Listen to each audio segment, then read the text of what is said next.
Hi everyone, today we'll be taking a brief look at my newest original model, nickel plate road S1 Berkshire number 725. Now this video will be a little bit shorter and follow a slightly different format than a usual model review video that I do. I'm going to try and do this sort of in as close to one take as I can, and I'm going to kind of do it unscripted, so apologies for any rambling off the bat. But even going as far back as the time that I was finishing and had just finished my nickel plate 763 a couple years ago, I really had it in my head that I wanted to build a second berk. And of course, 765 is always the easy answer. You know, I've volunteered with Fort Wayne, and 765 is the contemporary operating example of the nickel plate Berkshires. And so it's always a very strong temptation to model 765, and I probably will one day, but I decided, at least for the second berk that I do, I would probably, well, of course, by now it's obvious, but I decided to leave 765 for a little bit down the road. I'll probably get there at some point, but at least for now, I wanted to do something a little bit different. I had it in my head for quite a while, even before starting to place orders, that I would like to model an earlier berk. An S1 is kind of what stuck out in my head because these were still Lima-built locomotives. They were slightly different, just mostly visually from the later and more well-known S2 and S3s, but still got the job done. Of course, they were the S1 class on the nickel plate. There were a total of 25 of them across 2 orders from Lima. And a lot of them survived and lasted into the very final years of steam on the nickel plate, 725 included. Now, 725 was a part of order number 1160 built by Lima in earlier 1942. 725 was delivered specifically on July 23rd, 1942, builder's construction number 780. It lived a good long life on the nickel plate, as far as I'm aware. I've noticed that across the photos and different sources that I found for these berks, and specifically 725 as I began to research it a little bit more, 725 in particular seemed to wander around the nickel plate system a little bit. I've seen photos of it in Peoria. I believe I've seen photos of it in Brewster, and I have one great shot, which I'll hopefully remember to edit into the end of the video, that shows 725 on a freight train. It's marked as Cleveland, Ohio, so those are at least 3 different systems or subdivisions on the nickel plate that 725 is presumably photographed to have run on, so it's a little bit of a roamer, but it of course no longer exists. It was scrapped officially in 1963. I'm flipping the book back and forth here behind the camera. It was retired in August of 1960, sold for scrap in 1963, which makes it one of the last Berkshires that the nickel plate kept in standby. The Kevin J. Holland book notes that this engine was stored serviceable in Brewster, Ohio specifically by July 16th, 1958. So it was placed there a couple years before it was officially retired, and then sold for scrap a few years after that. So while 725 no longer exists, I decided to model this one. Now, usually I tend to model what I have some sort of connection to in real life. Of course, 763, for example, is the Berkshire at the Age of Steam Roundhouse Museum, so I decided to model that one over 765, at least for now. So 725 had to come from somewhere.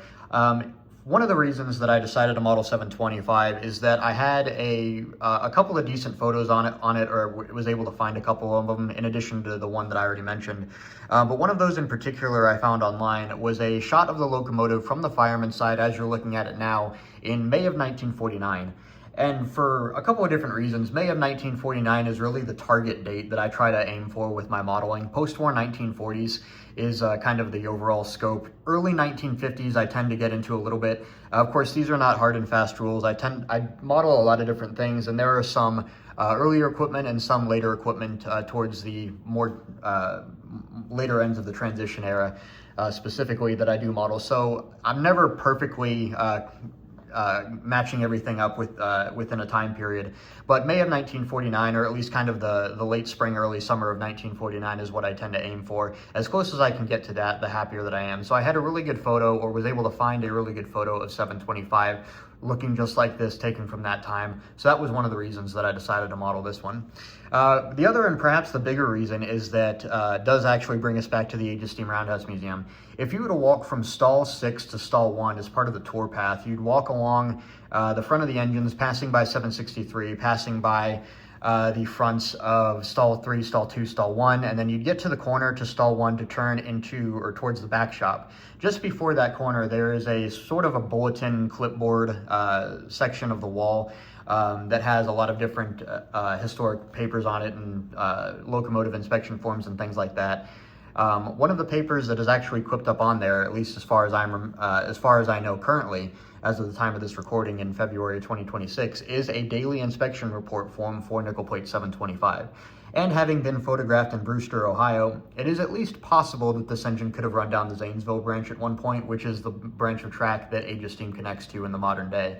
So it was a good enough connection for me, and together, coupled with that May of 1949 photograph, I felt 725 was an appropriate choice to be modeled in Lego for my fleet. Again, being that this locomotive is so very similar to 763, there's no reason for me to really dive into all of the details on this locomotive. I can give you the broad picture. It is mechanically identical to 763. They follow the same design. There's really very little things changed on it. Of course, they both use the same dual power functions L motor setup with a 1-to-1 gear ratio to XL size drivers. Both of those motors in both engines are powered or controlled by their own V2 power functions infrared receiver, and both of them receiving power from a 7.4 volt 10-energy battery. Again, mechanically identical. The only differences between 725 and 763 are really purely cosmetic, but I can point out some of those for the sake of the video at this point. Starting on the front of the locomotive, the bell on the front is a pearl gold fez piece intended to represent a true brass bell rather than the steel bell painted yellow that 763 currently carries. In a similar vein, I have a pearl gold or close to 3/4 Technic pin to represent a brass whistle, as opposed to what is now a dark gray 3/4 Technic pin on 763 to represent a steel whistle. 725 has what's known as a shelfless style headlight. 763, by contrast, has a headlight that is placed on a shelf. The shelf is bracketed or mounted directly to the smoke box door. 725's headlight was mounted directly to the smoke box door, which means that it has a unique style of front number board, known on the nickel plate as a gable style number board, kind of iconic for the way that the tops of the number board slope down from the headlight visor. This is a 3D printed piece that I designed, follows the same exact design theory and formula as the headlight visor on 763, but gives us a little bit more range of degree of accuracy to model 725 and by extension other nickel plate locomotives that had the similar gable style of number board. Moving farther back, the builder's plate decals do feature accurate dates and the accurate works number for this locomotive. The lining on the locomotive, both on the running boards and the wheels, are the same metallic silver Sharpie paint pen that I used on 763. I'm particularly happy with the way that this looks. This is a pretty common feature on berks across, I believe, as far as I'm aware, lining like this was featured on many of the locomotives, if not perhaps all of them. Research on that kind of thing tends to be ongoing. I did not put any real sand in this locomotive, kept just some dark tan tiles in there to represent sand on this locomotive. Didn't feel the need to swing for the fences in that regard on this locomotive. Doesn't make that as big of a difference. The rods on this locomotive are almost entirely the same. There's a few cosmetic differences just for the degree of accuracy needed to model an S1 versus an S2, or at least the rods of an S1 versus the rods of an S2. So I changed a few things about that. Printed from Shapeways, they work just as fine as the other one. The driving wheels on this, like 763, are designed by me using the same exact files printed by Rob Hendricks. So thanks to Rob for the wheels, and thanks to Shapeways for the rods. The trailing wheels are also from Rob, and the rest of the wheels on the locomotive end tender are bearing-equipped wheel sets from Brick Model Railroader. The firebox features just slightly different piping. I removed the necessary dynamos and other equipment on this locomotive to make it more accurate to an S1. 725 is one of the locomotives on the nickel plate that never received a train radio, so the box on the back of the tender just behind the coal bunker is not present. But really, across the rest of the locomotive, it's identical to 763, except where necessary. As such, the only different decal besides the numbers and the number board is the cab marking here on the front corners. It says S1 with underneath that 64-100, which is the class of the locomotive, and the tractive effort, of course, differentiating from S2 and 64-100. Really, those are all the major differences that I can pick out. I did decide to model a different coal load in the tender, just make it appear slightly differently, just so that the pattern is not repeated twice if these locomotives were sitting next to each other. That's a very minor thing. I forgot about the journal boxes. All of the axles across the locomotive on this one featured plain bearings rather than the more modern roller bearings that 763 is currently modeled with. Those are really the biggest differences. Again, they're identical locomotives apart from just the minor details, but it's those minor details that do set different locomotives apart and allow for just slightly greater amounts of visual interest. If you were to place both of them together, they do look slightly different just because the real-life counterparts would have looked slightly different as well. Before I forget, the sanding lines are also different. Just pick that back up again. 763 has 6 sanding lines in the S1, featured on the S2s. 725 here has 4, as photographed on most, if not all, of the S1s at one point or another. So that really about wraps it up. I'm very glad to finally have a second berk in my collection. 725 has been a long time coming. I actually started building this in 2024, and due to a lot of different things in life, I was not able to finish it until just earlier this year. I had kind of a soft launch of this locomotive at the Springfield Model Railway Society show, or the Amherst show in Springfield, Massachusetts, a few weeks ago in January 2026. I did take some video of the locomotive operating on the LGMS layout there, which I'll throw into the end of the video, as well as a few more clips of the locomotive running on my floor here in my house at the end of the video as well. So really with that, that's about all I can say on this locomotive. Very happy to have it finally in my collection. I love having a second berk and having a counterpart to 763. Might not be the last one that I do, but if I do another berk, it probably will not be anytime soon. So with that, I'll kind of leave it there. Thanks everyone, if you're watching, for all the support. I have uploaded a few more photos of this locomotive to my Flickr page. The link to that will be in the description. And that's about all I can say. I'll put all the rest of the clips of the engine running at the end of the video. Once again, thank you for watching. Thank you for all the support, and I'll talk to you all later.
So hard on my phone, I wasn't so good.